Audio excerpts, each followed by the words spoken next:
Hello, everybody, and welcome to the Bright Founders Talk at Temi. Temi is an international software development company that designs, builds, and delivers software for sustainable businesses and promising startups. My name's Matthew, and I'm joined today by Mr. Fred Thompson, who has a couple labels before his name. So I'm going to hand over to you, Fred. How are you doing today? I'm doing well, thank you, Matt, and thank you for having me on. My labels I can never quite describe how's best to describe myself. I'm a founder of three businesses, all in the sort of tech space. Co-founder of one of them. Two of them are in the same space. They're in learning and development, but the third one is in warehouse management software. So very different, hard to find a common ground sometimes. But yeah, that's a nice enough introduction, I think. Well, thanks for joining us today, Fred. Let's start off, if we can, by telling the viewers and the listeners a little bit about how you ended up with your finger in so many pies. Excuse the expression, but how did that come about?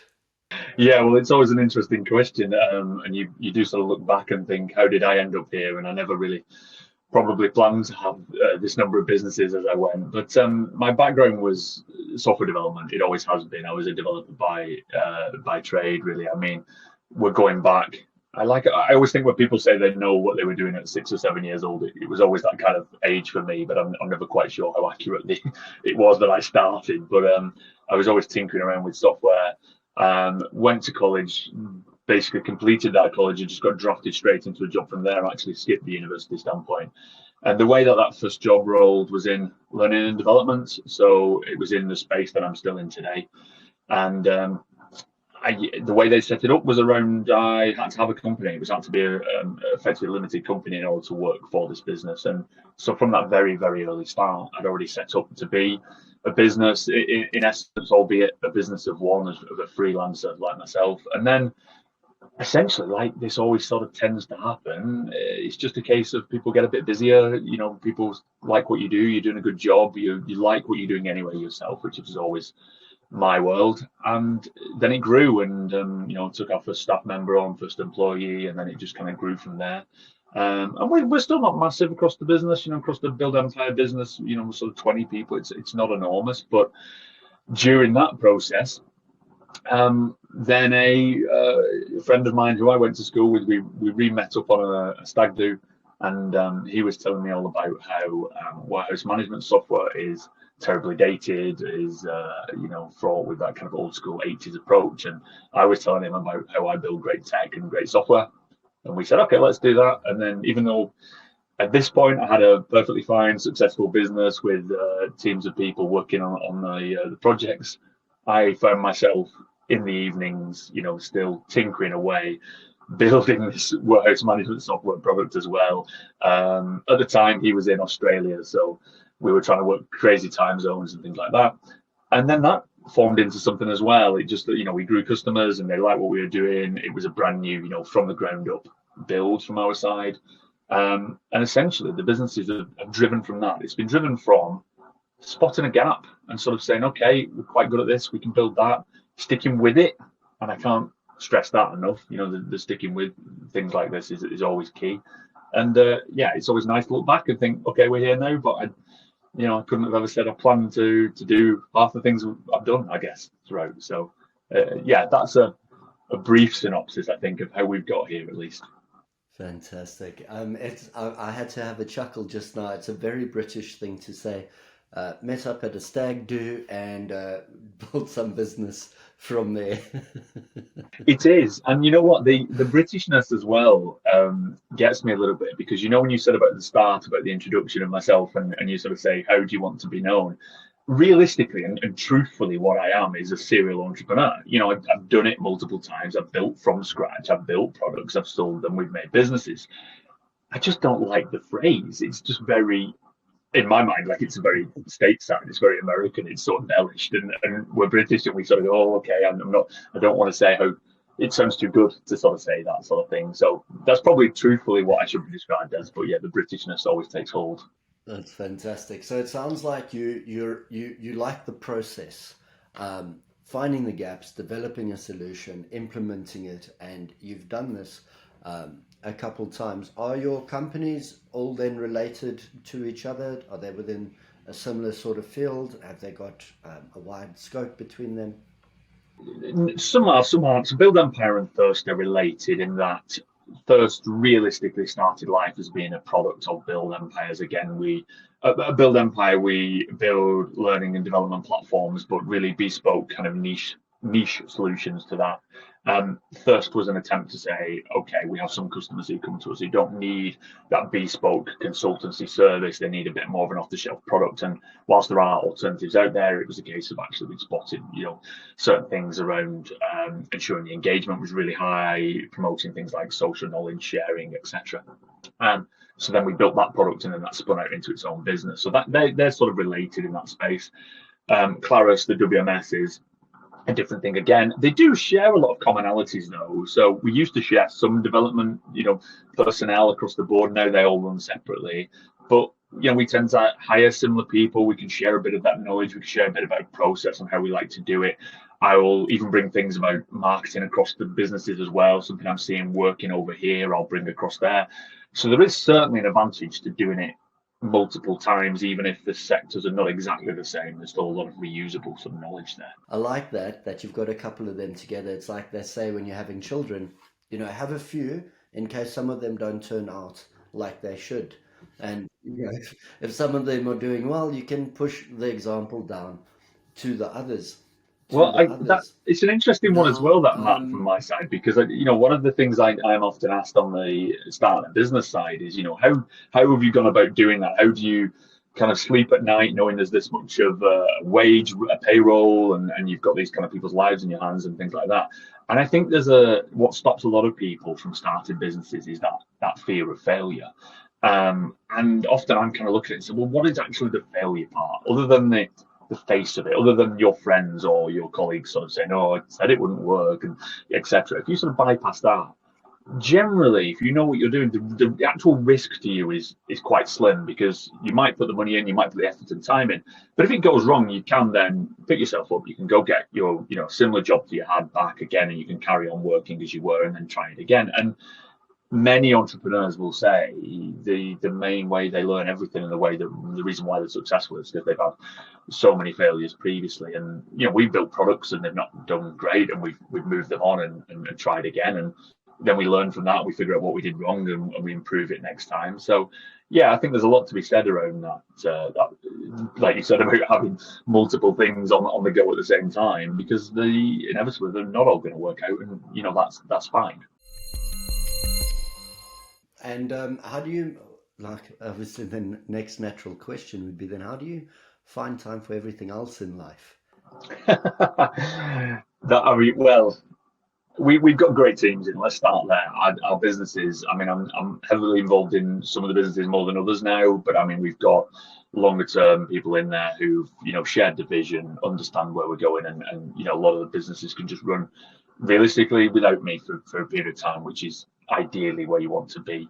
I never used to. Well, like this, I used to be hands-on, and I used to be every day and in the evenings and working night. I've worked all the way through the night at many of the roles. Now I largely down tools at sort of 4 or 5 o'clock, and I've got 2 kids now, so that doesn't help. On in terms of, you can't do the things you wanted to do anyway. You have to spend time with them because they're going to come knocking on your door anyway. But I tend to make sure there's a really good work-life balance, and it's key for our businesses, I think, to make sure. Culture's a difficult one, because you think you can build a culture. You can't really. What you can do is facilitate and encourage the culture by making decisions across the business that influence how others are going to behave. And a simple thing like, we close off at that time and that's it. And our Slack accounts and things all go into notifications turned off. All our emails go off. We're not expecting replies. Because I lead like that, means that everybody else feels comfortable like that. I'm not sending emails after the hours, and it builds that kind of feeling, that kind of trust, and the culture, grows from that. So I just kind of find it key that we shut off and enjoy, evenings and weekends are all for family, and because that time goes so fast. It's fantastic to hear that. Tell me a little bit about acquiring your teams. What sort of things were you looking for? How do you choose the right people? If this is one of your kids. It's important to you. How do you go about picking the right people? Yeah, I mean, we've made a lot of mistakes over the time of hiring people that, on the face of it would look great and they don't fit in for either, talent or cultural, etc. And you just learn a lot from that process because it's a two-way process. We find it key that the person we're looking to hire comes and meets us in person, sort of sees us, and actually, do they like us? Because we've both got to work together in the same way. So you've definitely got a bit of a culture conversation, or at least consideration, I think, in that process. Um, Building out a bit of a structure around how you're going to interview people, and sort of whether you put tests up front or whether there's a technical interview, that sort of thing has really helped us nail that down. And we've had people who we've absolutely thought, yeah, they're going to join our business, they're great for us, and then we'll get to a final stage and it will all fall apart just because we're asking different questions than we were asking before. So that's critical to get that process. I think you can't just do that process. You have to, again, fail many times at hiring people who don't quite work out for the business for whatever reason, and before you figure out how to hire the right people. And then the other one is just great sort of partners in this space.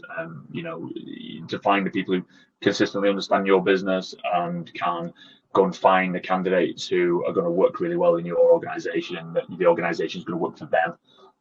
That's critical. And I think once you find that partner, you then tend to stick with them because they tend to just keep delivering, and you build a trust that you're going to get a level that you already know is the right level. So yeah, there's a few strings to that bow to get it right. It's not the easiest thing, but it's certainly one of the most critical things, I think, when we're talking about building probably any business, but certainly software tech businesses. They're a primary delivery is the quality of that team member and how they fit in and operate for the business. So yeah, it's a key thing that we consider. Absolutely. Now you've got you started your company. You've got some nice people working around you. You've worked out some of the difficulties hiring the people, getting your products right. Now we're in the market, and we got to stay ahead of the game. We got to keep our edge. We've got to keep our customers. What sort of things can we look at, to maintain or grow our place within this tech market? I know there's a lot of competition, isn't there? There is, yeah. For the different sort of businesses I'm involved in, there's different types of competition. On the Claris side, we tend to have more of the legacy players who are really big stalwarts of the industry, who've got features upon features, and we're almost playing catch up a little bit. We're nearly there on feature parity, but what we can bring is it's just a standard tech innovation, nothing too crazy even to start off with. Just being cloud based and SaaS was enough to sort of be a differentiator in that space. When we talk about the first product, that's in L&D, and that's a more mature sort of or more innovative industry. L&D tends to be a little bit behind, but it still wants to push, and all of the conversations at the moment, like many sectors, are all around AI and how we can implement that, how we can put that into place, and related bits. But they're always trying to push into different ideas, trying to roll out different innovative approaches in the platforms. What we always come back down to is you've got to be delivering value at the end of the day, whatever you're looking at. So it's great running at AI. Everybody does love it. It has solved some problems, but it has more questions around what it solves, I think, than answers, I think, at this point. And we're seeing this a lot in the L&D space, where it's been put in because it feels like we have to. It's a marketing thing. It has to be in there. We have to be saying, hey, we've got this feature in with AI. But actually, you've got to boil it back down to, well, what value is it providing? We're an outcomes-based business. It's got to be upskilling the staff members faster. It's got to be getting training that's more accurate for them. It's got to be helping our L&D teams manage, that training content faster, or curate that content faster.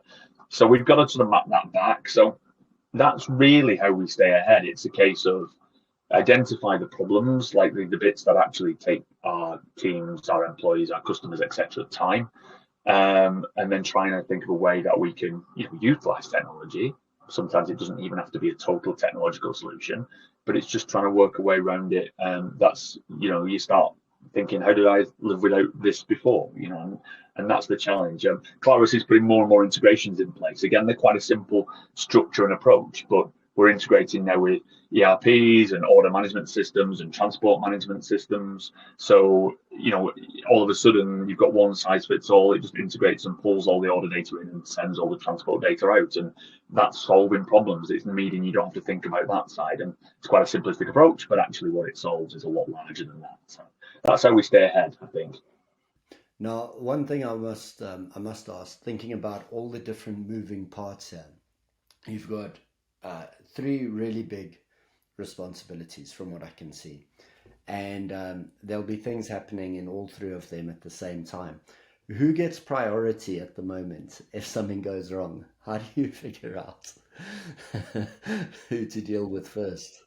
Who to Yeah, deal I mean with that's a first? great question, isn't it? Who gets priority? Because every customer is, valuable, aren't they? And they're always, you can't ever say one customer or even one business is more valuable than the other at any point. Um, the criticality of the Claris product is possibly the most challenging because it is one of the most business critical software products that I'm really aware of at all. In terms of we operate, we're people management, so we move everybody in the warehouse. Every bit of stock, comes in, comes out, moves around. So when we're talking about that, if we're not operational, we're not working for any period of time, if we're down or there's an issue, people stand still. Literally nothing moves. And as a result of that, you have stock doesn't leave warehouses. Stock can then be spoiled as a result of it because you've got shelf lives. You can have trucks waiting there with drivers. You can have receiving end at the other side who are waiting there, waiting for that to come in.